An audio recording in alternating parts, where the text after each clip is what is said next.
So let's get started, guys. For everyone who's new, welcome to Vyzer's Weekly Calls. As always, this isn't a webinar or a presentation. This is a conversation that we're just going to have designed to help us all think about risk, private investing, and long term decision making. And today's topic is one I've been really looking forward to because there's a lot of noise. There's always noise, but recently there's even more noise happening in the private markets. We have capital moving, and some managers are adapting to the new environment, and some are still stuck back in 2020. Um, and so we know that investors are changing how we all deploy capital. The problem is usually, and we talked about this when I went over the trends on Vyzer, but most of us only see a very small slice of what's happening. Now, Aleksey, uh, I like to think of him as a good friend. He's our guest today. And I think he has access to a much wider lens of what's happening in the private markets. And so we're going to dive into that. Uh, Housekeeping wise, as always, this is recorded. So if you have to hop off, you're going to get the recording afterwards.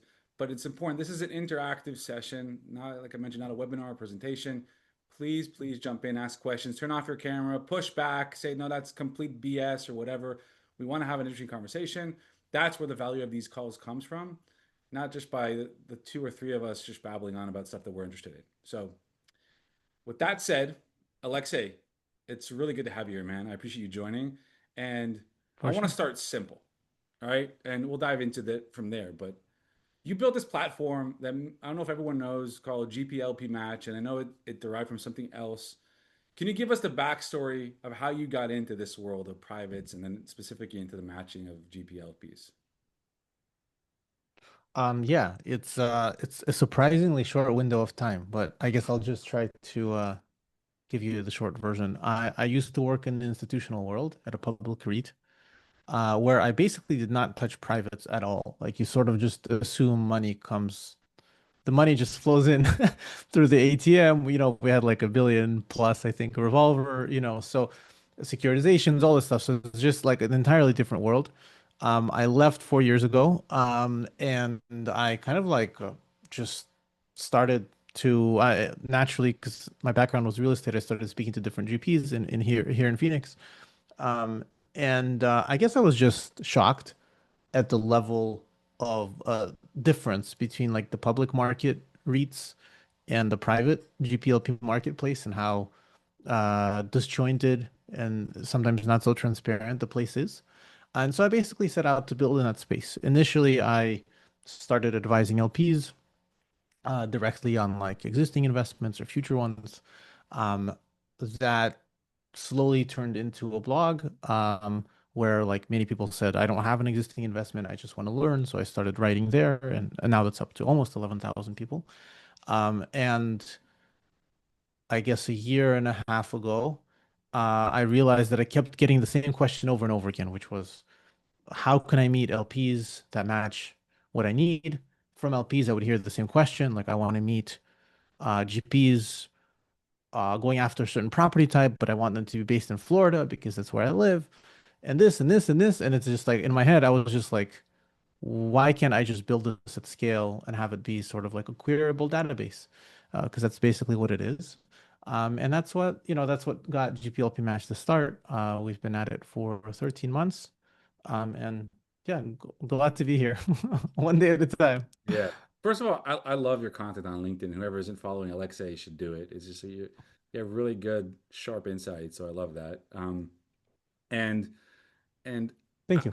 I do have a question though, if we're talking about GPLP, because as I always say, I feel like the terminology world in the financial industry is totally whack.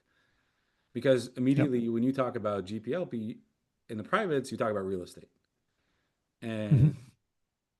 but truthfully, there's endless types of underlying assets in the GPLP space. Yep. And I know that when you built GPLP Match, you defined criteria where LPs define what they're interested in and GPs define the category of their deal. But would you say Yes. it's very much skewed to hard assets like real estate and things along those spaces, or is it more broad all the way up from just Yeah, good question. So I actually initially initially I set out to cover all asset types. So meaning not just real estate or real assets, however you want to define it. Um, And then I just got hit like a ton of bricks with just like the realities of running a business. And I so hypothetically, and I hope I will expand into other asset types. I am set up to do that. But candidly, like I've seen a decent amount of demand from LPs for that, but it tends to be very nuanced and not overwhelming. So when I get so many deals submitted on the GP side and so many people interested in real estate, it's like a little bit hard to lose focus and start thinking about setting up all the filters because that's the complexity of this is like you would need another whole set of filters for venture capital, right? And another whole set of filters for OpCo type like private equity investments, right? And I think all of that is possible. It's just like candidly, like I haven't gotten to it. It's on my long list of to-dos. So if you look at sort of the main asset class, it's proper real estate.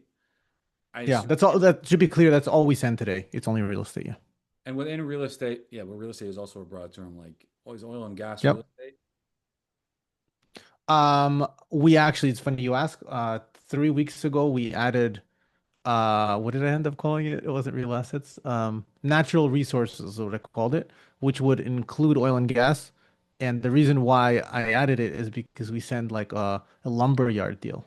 So it's basically land, but part of the play is to uh you know uh cut down the trees and sell them potentially. So Yeah. it's like sort of like it's not a land play, so I had to expand into another property type. Okay. All right. We can go down this rabbit hole and never get out of it, but let's go back up to the surface of it. Right, um, so it's predominantly real estate, and within real estate, what is the most common asset class in real estate that you see GPs submitting and LPs looking for? I would say half of our submissions come from multi. The other half is a lot of industrial and industrial outdoor storage, medical office, retail is pretty hot. We've had a few cold storage deals, hospitality. I mean, it's there's like probably 20 property types, but that would be sort of like the most common. Is there a mismatch between what the LPs are looking for and what GPs are submitting in terms of asset classes, or is it pretty much aligned? Um, the short answer is yes. Um, I think there could be a mismatch in terms of property types. I'll give you one example. Up until a few weeks ago, I only sent one medical office deal, literally one in a whole year. And that one deal got a $3 million check, right?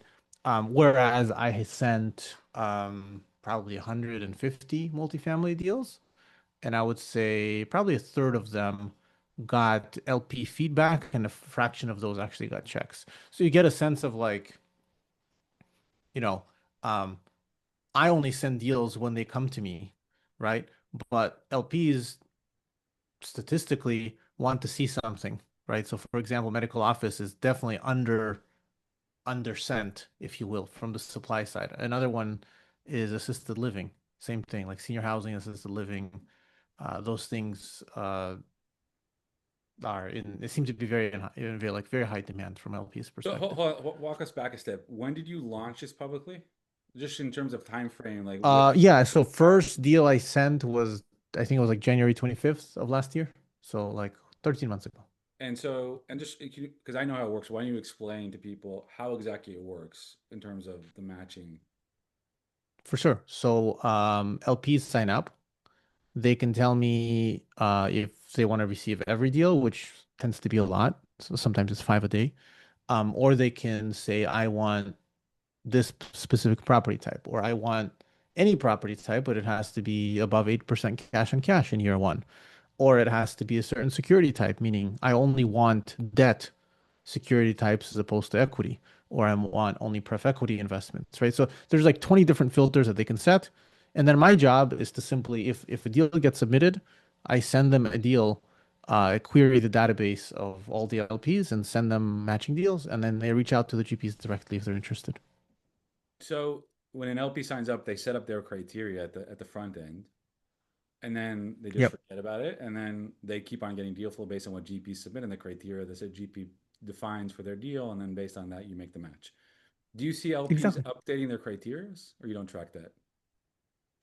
We do. Yeah, we've seen actually some interesting trends. I mean, I would say at a high level, like split expectations have gone up over time, meaning many LPs will start with no split expectations at all, meaning like the waterfall, just to be clear.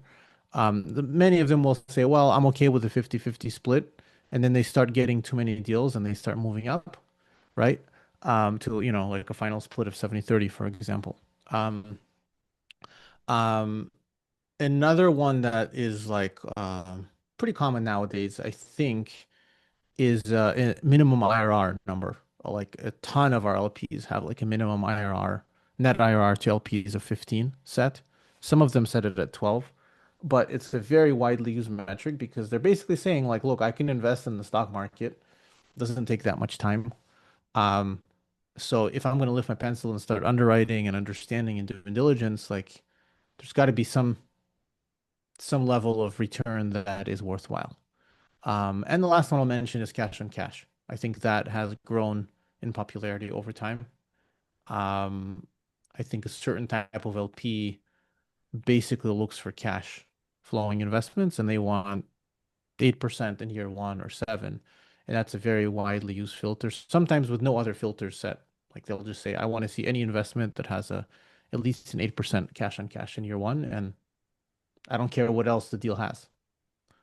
Yeah, and you're describing what I've struggled with myself is I purposefully set my parameters super wide, because I'm like, okay, I want to see everything because I don't really like to screen out for any one thing because one person's 12 IRR and somebody else's 22, depending on Yes. how they underwrite, it may be that the 12 is actually a better deal and has a better chance of making more money. But yet what I'm finding is, and you probably find this with some of the other people too, is I get so many that then I end up only looking at a fraction of them.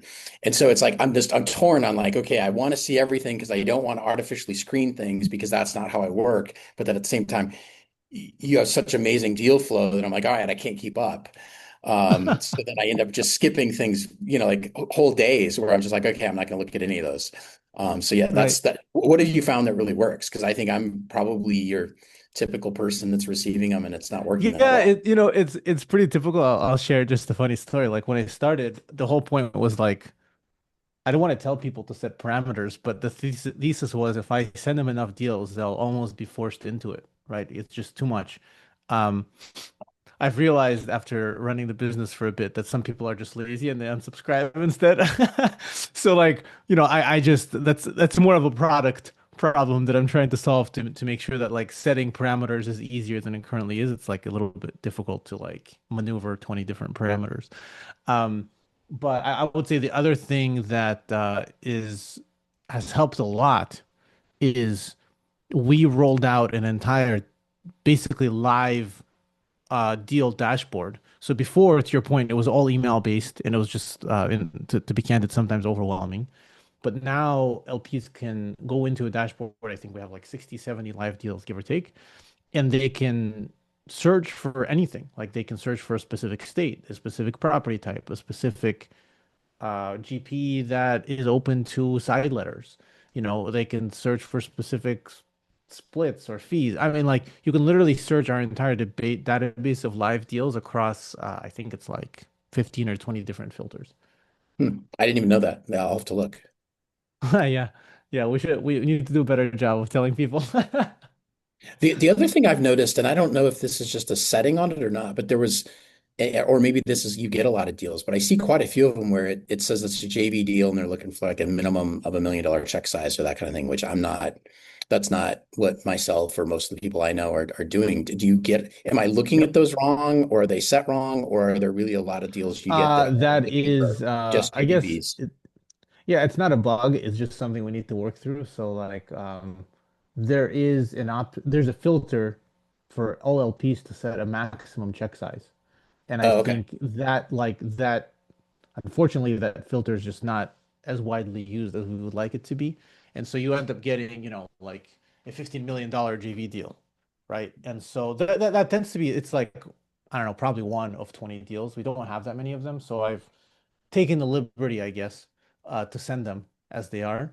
Um, but I'm trying to work through sort of like a systematic change in filter so that you don't get bothered by those types of deals. Interesting. Okay. And So do you get some people that are matching on those kind of deals? I mean, I know you said you had a $3 million Yeah. the other day. I mean, like a $15 Yeah, million yeah, yeah, JV. yeah. I mean, there's 2,500 LPs, and I think I don't want to say to my surprise, but kind of to my surprise, that like the easiest LPs to find have been like family office and allocator LPs. So like some of the largest sovereign wealth funds are on, large family offices are on, and they just use the platform for deal sourcing.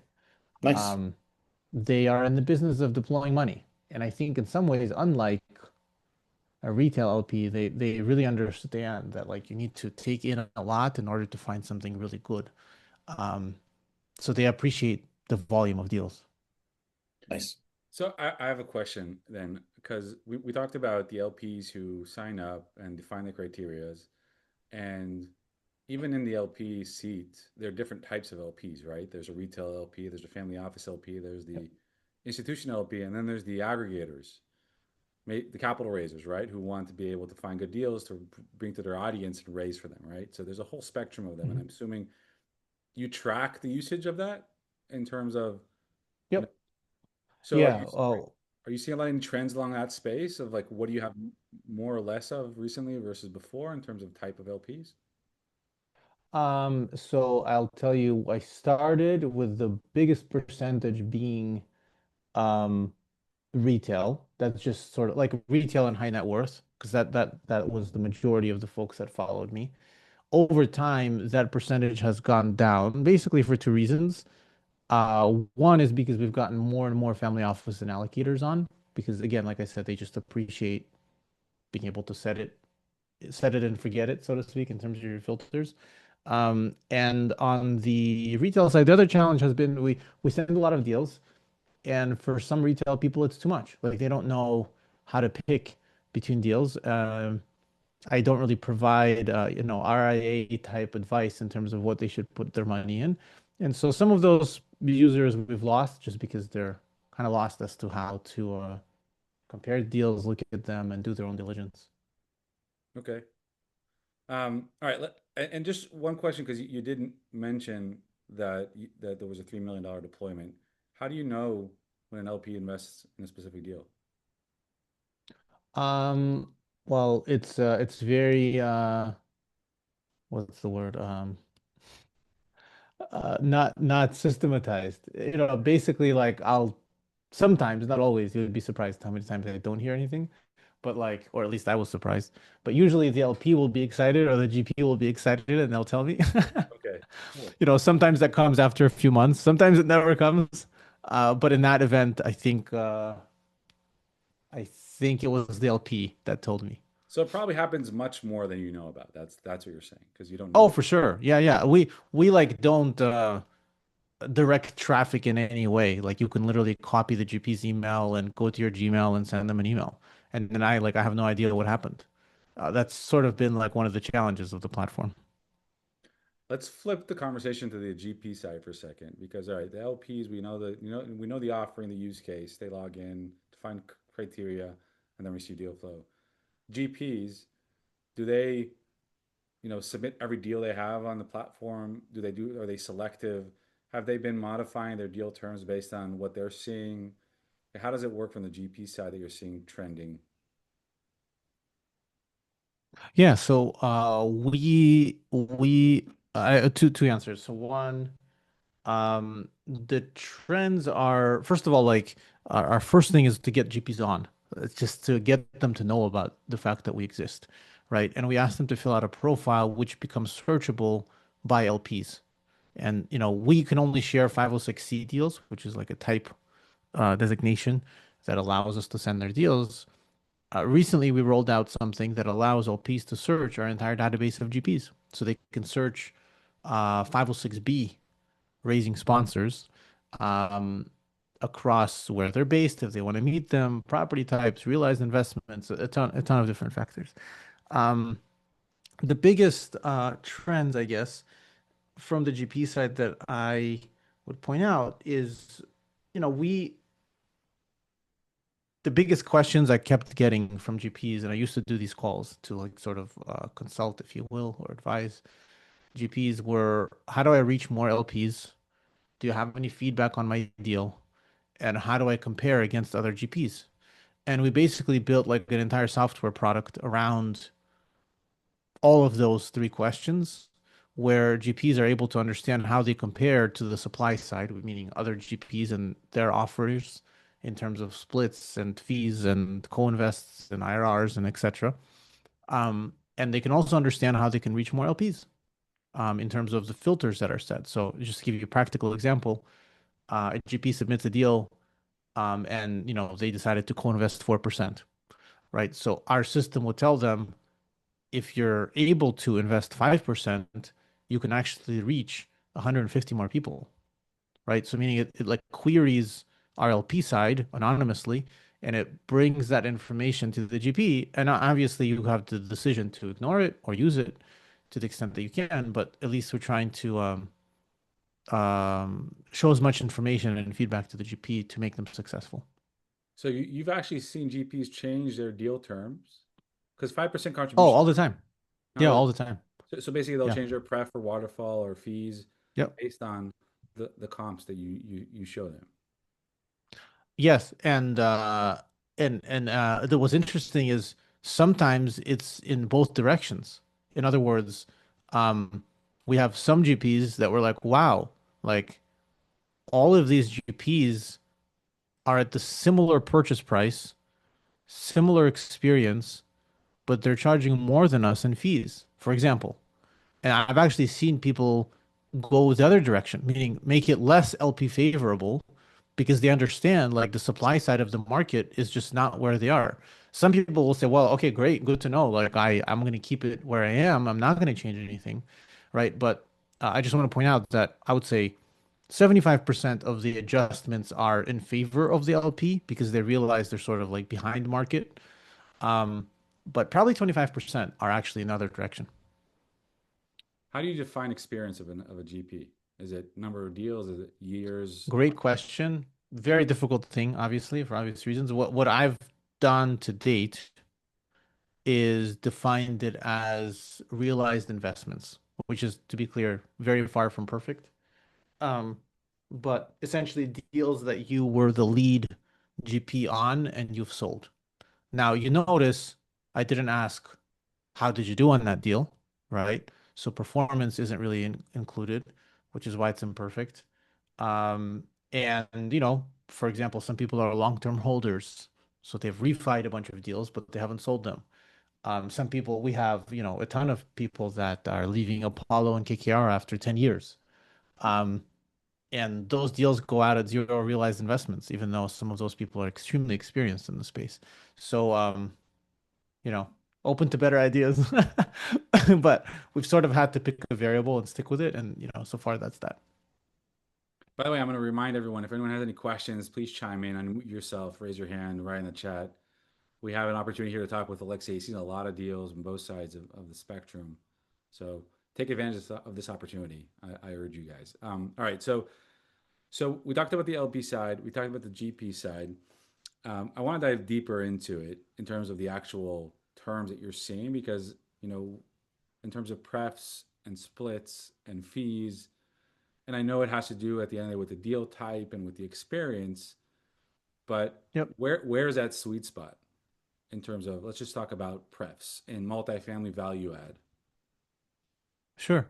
So I would say, without telling me anything else, I would say market pref Well, I don't know, and Mike. You want split to add for another multi. parameter that makes it more interesting? It is very, very high level and broad, but like, what do you think? Yeah, Yeah, no, I mean, I think you're on the right track. Just sort of like get a general idea because it's hard to know because every deal is different and every operator is different, and if they're high yep, fees versus no fees and all those sorts of yep. things.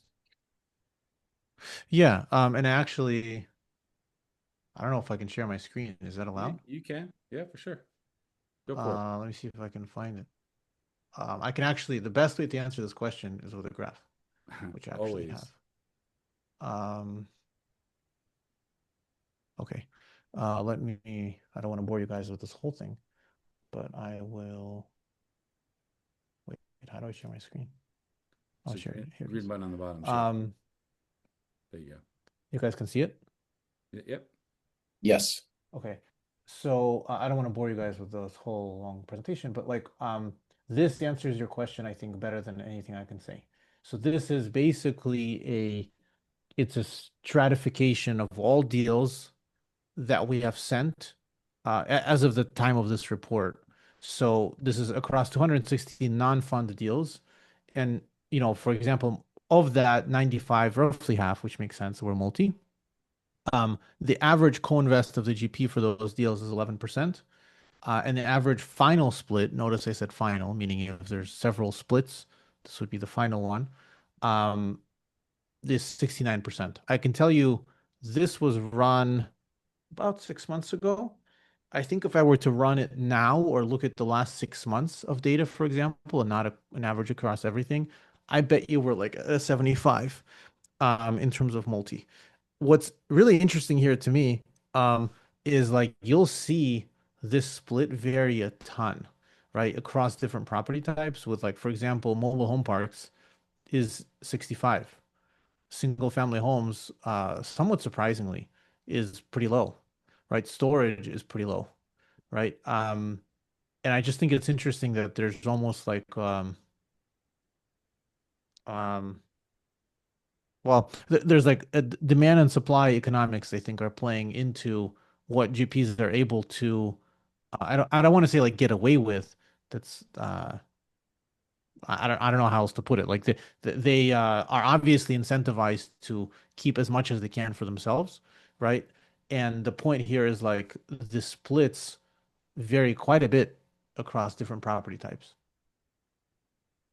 Yeah, for sure. Um, and there's I'll also, go ahead. go ahead. No, I was gonna say I'll stop sharing because I don't want to like take over. No, but this is an It interesting was, spot. yeah, this is just like the best way to answer the question. I don't think I could do as good of a job because you see it changes across every single property type, and How yeah, I how mean it's how just how pretty fascinating. how sophisticated do you see GPs are on the setting up their structure to work with strategic capital raisers or larger checks versus smaller checks and creating breakpoints and share classes to streamline their capital raise versus going just downstream and just having a minimum of $25,000 check and same terms for anyone from 25,000 to 5 million. I think the capital raiser, like the feeder fund is what I would usually call them. Like those types of things are pretty new. Like most GPs aren't really even aware that they exist. I think it was like super common with AngelList, obviously in the VC world. I think in real estate we're just beginning there. And so I would say most GPs actually don't even know about that being a possibility, and they'll just go raise directly from LPs as opposed to feeders. Yeah, but even when you raise directly from an LP, I mean, I've spoken with so many GPs, it just doesn't, it blows my mind when they offer the same terms to someone writing a $50,000 check and someone writing a $5 million check, regardless of if it's Yep. a fund of funds or not. It's like you want to be able to raise capital fast. Yeah, you want to diversify so Yeah. you're not dependent on one or two Yes, for sure. LPs, but you want to structure the deal in a way where it makes sense to get a lot of money fast. And so you're saying you Right. don't see GPs thinking that way yet. So we have sort of not forced it, but encouraged it. So like when GPs submit deals, they can tell us what so they are forced to tell us um what types of terms, that's what you're seeing here. This is like an average of the terms that they gave us, right? That they're Right. raising at. But they're also asked, hey, like, would you be willing to change your terms if someone writes $1 million check or more? Right. So basically, we ask them up front if they're open to side letter agreements. Many will be open to that for obvious reasons, as you said. And we actually flag that to LPs, and they can actually search our entire database of deals by that one filter, as an example. They can see, like, out of all the live deals, I only want to see the deals where the GP is open to a side letter. Um, and that, as you can imagine, like, cuts through all the noise of sort of like, dancing around the topic on three conference calls until you ask for the question. Yeah. Um, okay. Why don't we stop sharing and just dive into because you have some Yeah, yeah, questions yeah. here. Let I me want to make sure we have time. Yeah, we had some questions come in. Did you see that, Laton? Yeah, yeah. We had three questions. I see Phil's. I'm going to leave Phil's maybe to the end, just in terms of like where we're thinking about allocating this year. It's an interesting question, but relevant and not relevant specifically to the conversation. But we'll leave that to the end, and then we have Harant talking about is there if there's a way to filter multi-cycled operators and get sort of summaries of their Outside experience. audited financials, things like that too. Yeah. Um, I mean, I don't know if there's any. I assume you don't gather that type of information, right, Alexei? So I don't know if I would call it an audit, but it's pretty close. Like any deal that goes out with more than zero realized investments requires our approval. So I actually go to CoStar and we'll oftentimes cut that number in half based on what I find, and sometimes it goes from like 20 to zero. Um, and you can search across realized investments, or set a parameter for deal flow based on that. Um, Wait, hold on. So there, but when GP's out a deal, you ask them to also upload all their historic deal flow and the data points or parameters of those deals that were realized? What do you mean about realized? so if a GP submits a deal, they have to tell us how many realized investments they've had because that's a filter for LPs. Okay, that's just a Some number LPs though. say, That's just a number. They don't go and upload a deal and yeah, show. Okay. that's just a number. But if that number is not zero, in other words, they put in three, let's say. So the only way I can send that deal with a three is to know that that three is true. So my analyst will go to CoStar and check whether they have three realized investments. And if they can't find it, they request a data tape of the property addresses and the entry and the exit dates. So, but question, CoStar, will it have every single deal that's every single GP in the US has ever done? Nope. In which case, we ask for the addresses to start to make sure we know we didn't like sometimes CoStar will have it under a different name or whatever. And then if we still can't find it, then I'll ask for settlement statements. Okay. Nice. So you do like some, investigation into their what they Yeah, that is like the most difficult filter, as you can imagine. Like I don't want to, if an LP signs up and they say I want someone with 10 realized investments, I don't want to send them someone that has had 10 LP investments. Do you get what I'm saying? But this is their first GP deal, right? Meaning like Wait, people there's do like that? worlds apart. People do Oh, all that? the time.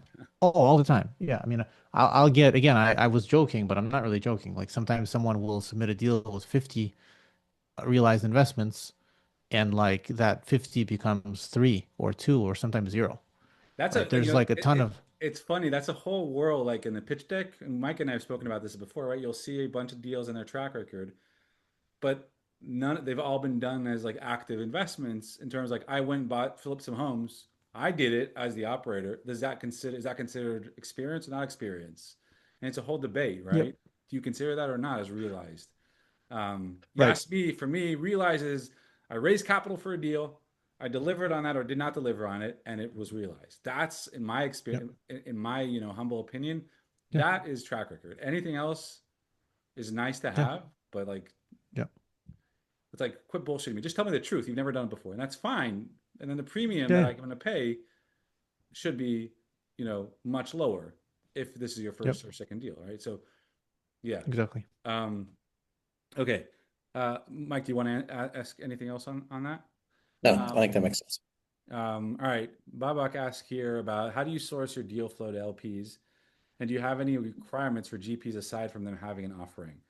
Um, I think you answered about the sourcing of deal flow. I don't know, Babak, if you want anything specific to ask, maybe you can unmute yourself and ask because I'm not sure I understand it.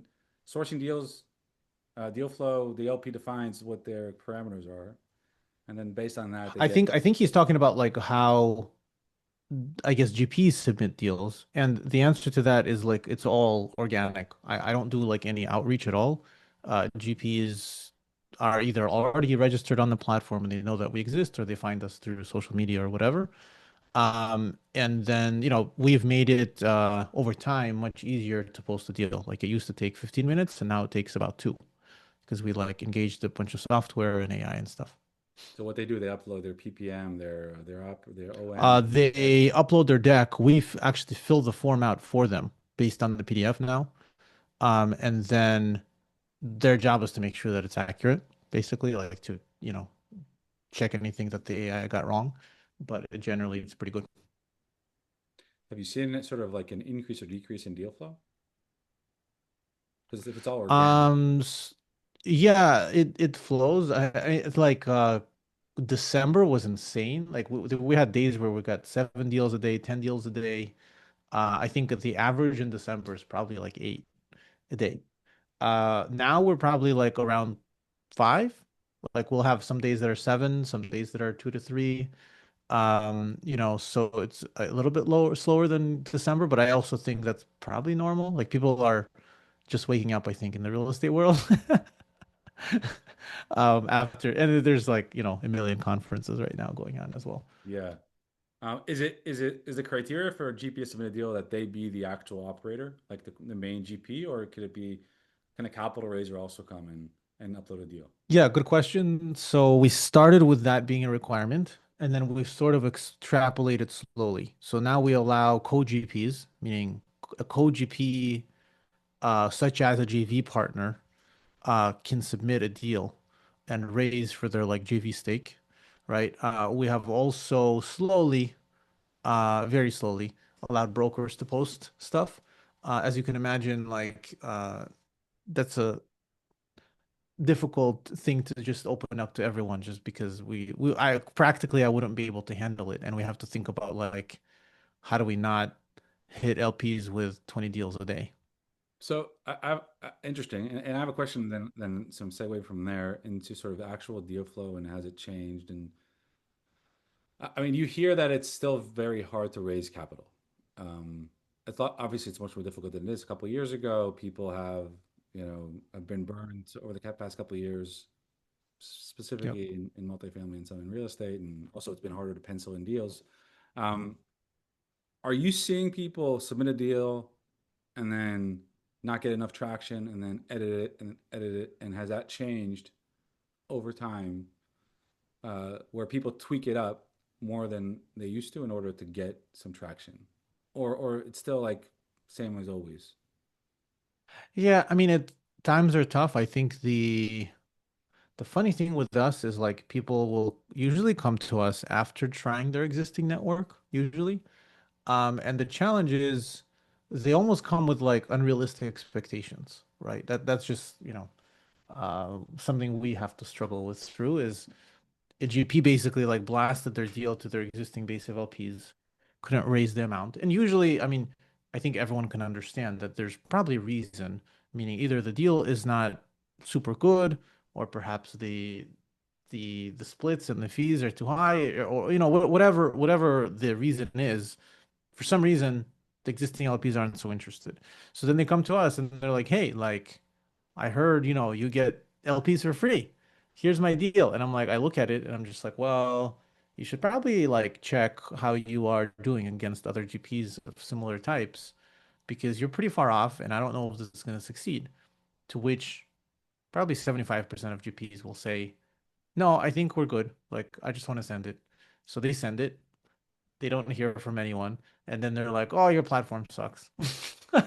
Really? Um, that's the ongoing struggle is like, and by the way, there's some like I don't want to just break it down to numbers. At the end of the day, there's like a GP that mostly lives on a promote, right, and some fees. So like at some point, the deal that they're under contract on literally doesn't make sense financially to do because there's just not enough of a promote to eat off of, so to speak, right? It's just the risk reward for the GP needs to be there as well. So you can't like, set a 90-10 split and just be super excited. Do you know what I mean? Like, it's not worth it for the GP at some point. Right. All right, we're coming up to time here. Again, if anyone has any last questions, and if not, let's dive into sort of Phil's question, which is a more, I think, high level question, which is, how are we looking at deploying capital this year, and what sectors are we looking at? And we can make this maybe more general, looking at your data and where the market's going, what sectors do you think are interesting to pay more attention to going into 26 and deploying capital? I mean, I'll tell you what's like flying off the shelf. Um, and where I think there's almost like a supply, which in my mind, I almost think of that as a simple like demand, supply demand imbalance. Um, Senior living, um, self-storage is surprisingly uncommon. It's not what I was expecting going into this. Wait, Um, uncommon in like people not being interested in, or people investing more into it? no, uncommon, and I just don't get that many self-storage submissions. But family offices and allocators ask for it all the time. But I'll get like, I don't know, 1 to 2 self-storage deals a month, right? It's just it's not as common as I feel like it should be. Like it's a pretty sophisticated And space in the syndication world. I'm invested in Um, self storage, and I'm not sure I do it again anytime soon. So that's interesting that there's more people looking to invest in self storage. I don't know about you, Mike, but Yeah, that's not one that I'm seeing many deals on yet with, like I'm starting to yep. see like multifamily mobile home parks. I'm starting to see the last half of last year, and I'm anticipating mhm. this year some really interesting deals coming through. Self-storage is one that every now and then I see something that looks interesting, but it's still, they're struggling enough with occupancy in most areas that Yep. it's still kind of tough to get them to pencil out. What about, and you said you mentioned senior Right, but living, right? what's interesting is so is multi, you know? Like I look at multi deals sometimes and So yeah, you broke off. Go ahead.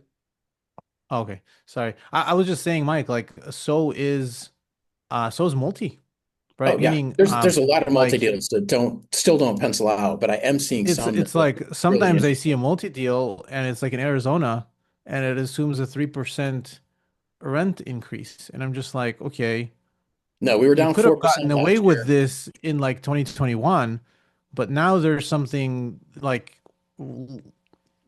there's leases rolling off and you actually can't get that rent again, Right. right? Agreed. It's like a whole different ball game. And yeah, I mean, I think it's interesting. I have, and by the way, Litan, I would agree with you. I was not expecting the amount of demand that I've seen for self-storage, to be candid, from like family office and allocator crowd. But it's there. Like I get asked about it all the time. Hmm. Yeah, that's one I wouldn't have guessed either. And senior living, Yeah. you also said senior living, not just Yeah. Yeah. Senior living also like you expect allocators to talk about multi. I think you expect them to talk about like industrial, maybe some iOS, you know what I mean?